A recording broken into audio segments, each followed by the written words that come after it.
Okay, hey people, it's me, Princess.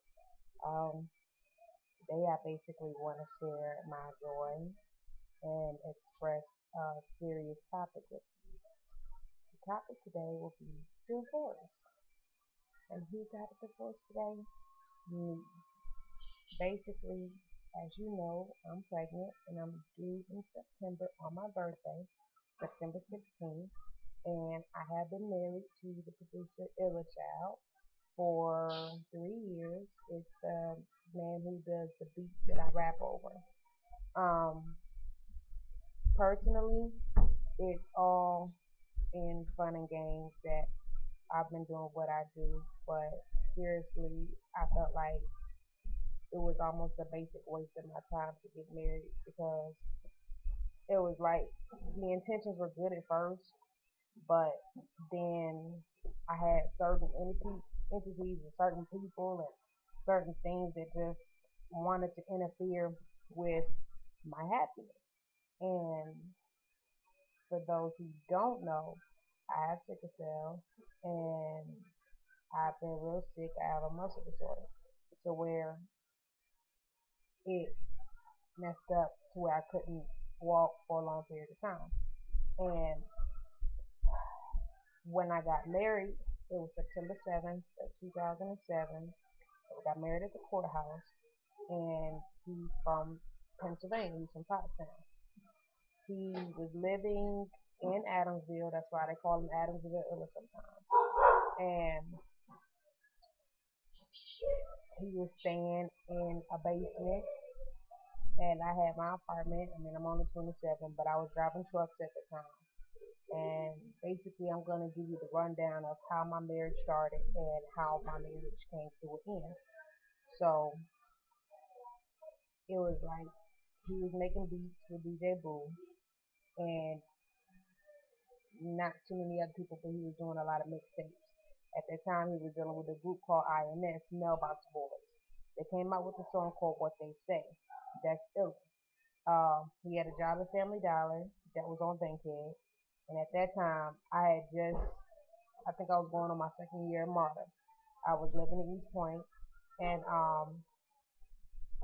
I married him in a very, very short period of time, like weeks worth. And I know that was stupid, but at the time, it just seemed what was best and what was right for what we were feeling and what our hearts were feeling. And at that time, he had just broke up with this girl named Kelly. She's a chick that stays in Pottstown, Pennsylvania. Um, from my understanding, she got ghost on him a lot of times. She didn't call him for about 6 months. She disappeared and left him all depressed and everything else. And he has a baby mother up there, which I won't say her name, but and a beautiful baby girl. Well, he had been down here with no cell phone, no internet access, no nothing. I got it with Money Mercs, aka Bug, with Joe Torrance, um, with Backroom Entertainment, and at that time, he had wanted me to do some raps for him. So I needed a producer to work with, and he had sent me to Vinny. And at that time, I had already knew who Boog was because Boog is a friend of mine from my ex boyfriend Jay Harris, and Jaden raps and Illa did his beats for him. And just so happens that I knew DJ Boo as well. And how do I put it together? How do I say it? Yeah, basically, Boo was tied up.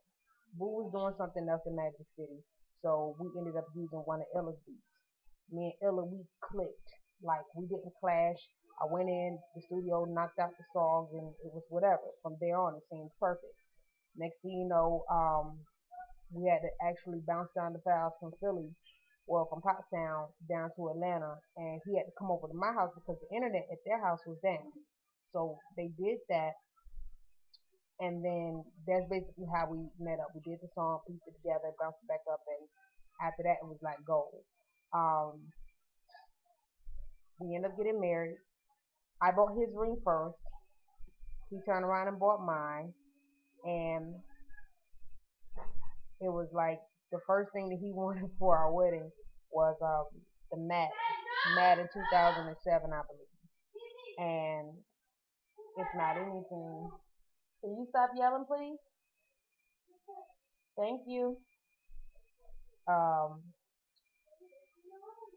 he that's what he got. It. He wanted mat. I mean, he didn't want no wedding ring. It was like when we got in the car, I gave him a gift or whatever, not because I had to run home. We had to go to Piccadilly. We had to go eat with my grandmother and everybody, and it just seemed like a happy time. But it was like I was on a mission to make money. At that time, I was a truck driver and a bus driver. And then about a couple of weeks later, I got evicted. He wasn't bringing in enough money to help me out. So we ended up moving into the in-town suite for about 9 months.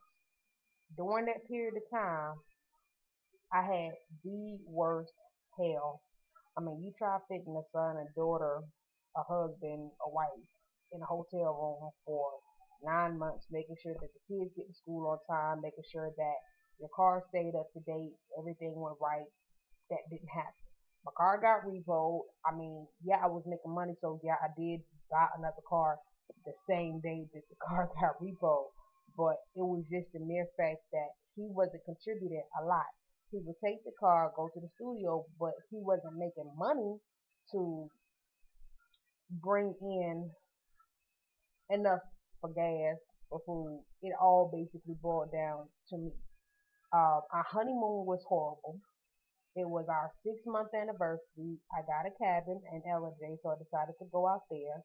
And our first night, we slept in separate rooms. Uh, it was crazy. It was just crazy. It seemed like he only got with me because he had a cell phone when he got with me. He had a computer. He had internet access. He had transportation. It wasn't really about me.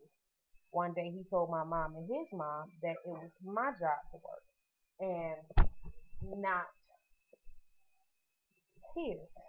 I mean, to have a taxable job. So I think that was kind of messed up for him to say that with my mom and his mom on the phone on three way. And me and his mom, who I love to death, she was like, I don't know who you are, or that's not who I raised. That's not the son I raised. And I believe him because when I met him, he seemed so nice and so humble. But then when he started getting into this status where I introduced him to Blue Mandela. Blue Mandela was with Magic Man. At that time, I knew who Rico was, and I knew who Blue was, and I knew Blue was a shit talker. And yeah, he does a lot, but he's not out there. Out there, he did this thing with Greg Street where he won some money, and he has his silver dollars, and he cool peoples. But Blue beats his girls. I mean, I guess he's some kind of pimp or something, but he hits on his women. And my husband thought that fucking around with Blue, he could turn around and pick up some of Blue's habits and check me the same way. And that's something that I don't tolerate. Nobody doing that to me. So it was hurtful. He would go out to the clubs. He would take my car, be gone. After we at work at 6 o'clock in the morning, sometimes 5 o'clock in the morning, he wouldn't come back until 6 o'clock or 5 o'clock. There was one incident where, like a whole week straight, he wasn't coming home, but he wasn't bringing home any money. But he was at the studio and he was taking the car.